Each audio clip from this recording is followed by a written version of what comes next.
ময়লা আবর্জনা মানুষে ফেলাই যাইবা। জনপ্রতি 5,000 টাকা।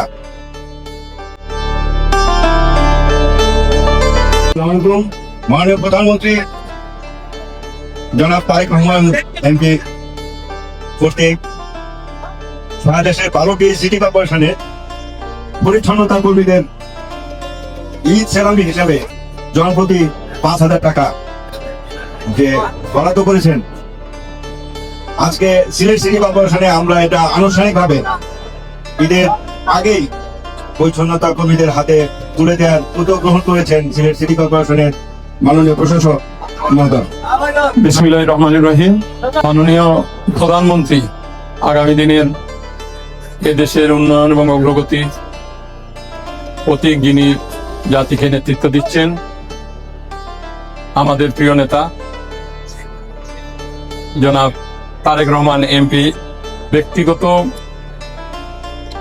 উদ্যোগে বাংলাদেশের 12টি সিটি কর্পোরেশনের পরিচ্ছন্ন কর্মীদেরকে ঈদ বকশিস।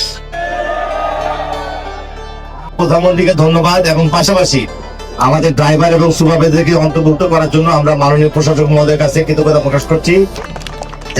বাংলাদেশের প্রধানমন্ত্রী তারেক রহমান ঈদুল বকশিস দিবার পাঠাইছো, অতীতে কোনোদিন পাঠাইছেন না? পাঠাইছেন।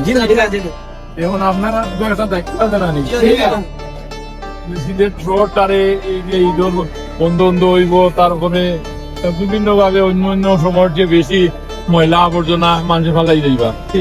তো এটা একটু মনোযোগ সহকারে আপনারা এটা তো সরকারি করছেন। ইনশাআল্লাহ আপনাদের যেটুকু প্রধানমন্ত্রী দিয়েছেন প্রত্যেক পরিবারকে, প্রত্যেক কর্মীকে 5,000 টাকা, এইটার বিতরণ এখনই শুরু হবে। আমাদের দায়িত্বপ্রাপ্ত কর্মকর্তারা আপনাদের সকলকে এই টাকাটা পৌঁছে দিবে। আমি পুনরায় দেশের প্রধানমন্ত্রী এবং আমাদের এই দেশকে নিয়ে যিনি নতুন করে এগিয়ে নেওয়ার স্বপ্ন দেখেন যে জনাব তারেক রহমান, তার পক্ষ থেকে আপনাদেরকে ধন্যবাদ জানিয়ে এবং সিলেট সিটি কর্পোরেশনের পক্ষ থেকে মাননীয় প্রধানমন্ত্রী জনাব তারেক রহমান এমপি সাহেবকে কৃতজ্ঞতা জানিয়ে আমি আমার বক্তব্য শেষ করছি। আসসালামু আলাইকুম।